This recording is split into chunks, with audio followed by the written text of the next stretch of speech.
Because I'll tell you right now, most real estate professionals don't know about it. True. Most title people don't know about it. Most lenders don't even talk about it. And Right. then you're talking a customer service person who's been trained for an hour and a half on how to deal with people about an assumable loan. Doesn't work. This is Las Vegas Real Estate Now with local real estate expert Harvey Blankfeld. But I want to talk about one of the things that buyers should be thinking about, but I want to caution you. Assumable mortgages might be something you see. And I've had a buyer come to me recently, and he said, Harv, I want you to find me a home with an assumable mortgage. Find me one with a 3% mortgage, and I'll buy it. Well, what I came to realize is that banks aren't that excited about doing assumables, particularly on conventional loans. And so I pulled stats. So here's what I pulled. I pulled this last week. So these are about a week old. But I looked in MLS, and I found that currently available and closed in the last 90 days, you have 158 properties. 78 of which have closed.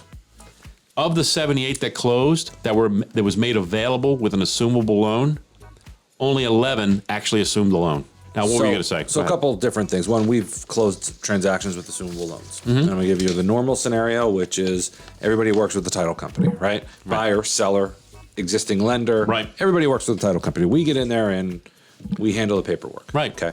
That's a normal assumable loan. It took longer. It was definitely not a fast process. Right. 3-4 months. Okay. Okay. So not quick. And I agree with you. I don't understand why here's my income. The house has already been appraised. Yeah. The loan is already in place.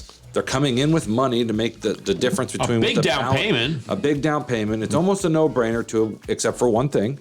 They lent money at 3%. They'd love to take that money back and lend it back out at 7%. Right. Right. So that's why they may not do it. So that's kind of on the time frame. Now, we had another situation with an assumable loan where the lender sent the documentation directly to the buyer. Told them to sign everything and send it back to them, and they would record it and do it all. Now, that's fine. However, we asked the lender, well, you're going to do this. What happens if we don't close escrow? Well, what do you mean? I said, well, you assume this buyer just assumed this loan. Their name is on the loan. They're responsible for it now, but we didn't transfer the deed. That's right. And it's still in the seller's name. How do you guys handle that?